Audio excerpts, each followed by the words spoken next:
News ಜೊತೆ ಕೈ ಜೋಡಿಸಿದ್ರ ತಟಸ್ಥ ಬಣದ ನಾಯಕರು. ರಾಜ್ಯಾಧ್ಯಕ್ಷರ ಬದಲಾವಣೆಗೆ ಬೆಂಬಲ ಕೊಡ್ತಾ ತಟಸ್ಥ ಬಣ. ಹಾಗಾದ್ರೆ ಎರಡು ಬಣದ ರಣತಂತ್ರ ಏನ್ ಮಾಡುತ್ತೆ ಹೈಕಮಾಂಡ್? ನಮ್ಮ ಆಯ್ಕೆ ಎಲ್ಲಿ ಹೇಳಬೇಕು ಅಲ್ಲಿ ಹೇಳಿದ್ದೀವಿ, ಹೈಕಮಾಂಡ್ ಏನ್ ನಿರ್ಧಾರ ಮಾಡುತ್ತೆ ನೋಡ್ಬೇಕು ಅಂತ ಎಂಎಲ್ಸಿ ಸಿಟಿ ರವಿ ಮಾತಾಡಿದ್ದಾರೆ. ಇವತ್ತು ಡೆಲ್ಲಿಗೆ ಹೋಗಿದ್ದಾರೆ ಸರ್ ರೆಬಲ್ಸ್ ನಾಯಕರು, ಯತ್ನಾಳ್ ನೇತೃತ್ವದ ತಂಡ.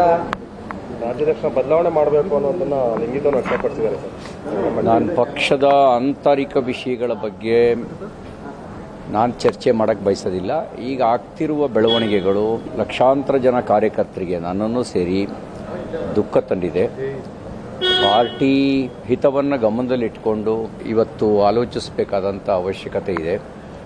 ಎಷ್ಟೋ ಜನ ತಮ್ಮ ಜೀವನವನ್ನು ಕೊಟ್ಟು ಮನೆ ಮಠವನ್ನು ಹಾಳು ಮಾಡಿಕೊಂಡು ಪಕ್ಷದ ಬೆಳವಣಿಗೆಗಾಗಿ ಅಧಿಕಾರ ಮರೀಚಿಕೆಯಾಗಿದ್ದ ಕಾಲದಲ್ಲಿ ದುಡಿದಿದ್ದಾರೆ.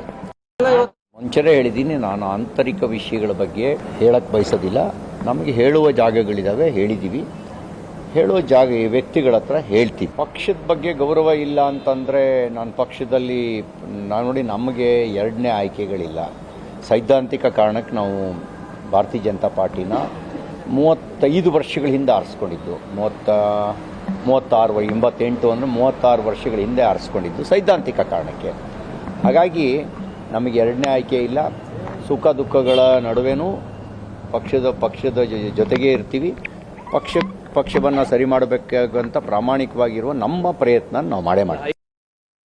ಸಂಕಷ್ಟವೂ ಕೂಡ ನಮ್ಮ ಸಾಮರ್ಥ್ಯವನ್ನು ಹೆಚ್ಚಿಸೋದಕ್ಕೆ ಬರೋದು ಅನ್ನುವಂಥದ್ದು ಭಗವದ್ಗೀತೆಯಲ್ಲಿ ಕೃಷ್ಣ ಬರೀ ಅರ್ಜುನನಿಗೆ ಮಾತ್ರ ಹೇಳಿದ್ದಲ್ಲ, ನಮ್ಮಂಥವ್ರು ಎಲ್ರಿಗೂ ಹೇಳಿದ ಮಾತು ಕೃಷ್ಣ ಹೇಳಿದ್ದು.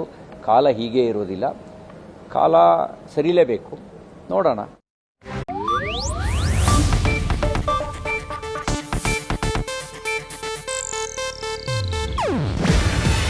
ಇದು ಏಷ್ಯಾನೆಟ್ ನ್ಯೂಸ್ ನೆಟ್ವರ್ಕ್ ಪ್ರಸ್ತುತಿ. ನೀವು ನೋಡ್ತಿದ್ದೀರಾ ಏಷ್ಯಾನೆಟ್ ಸುವರ್ಣ ನ್ಯೂಸ್.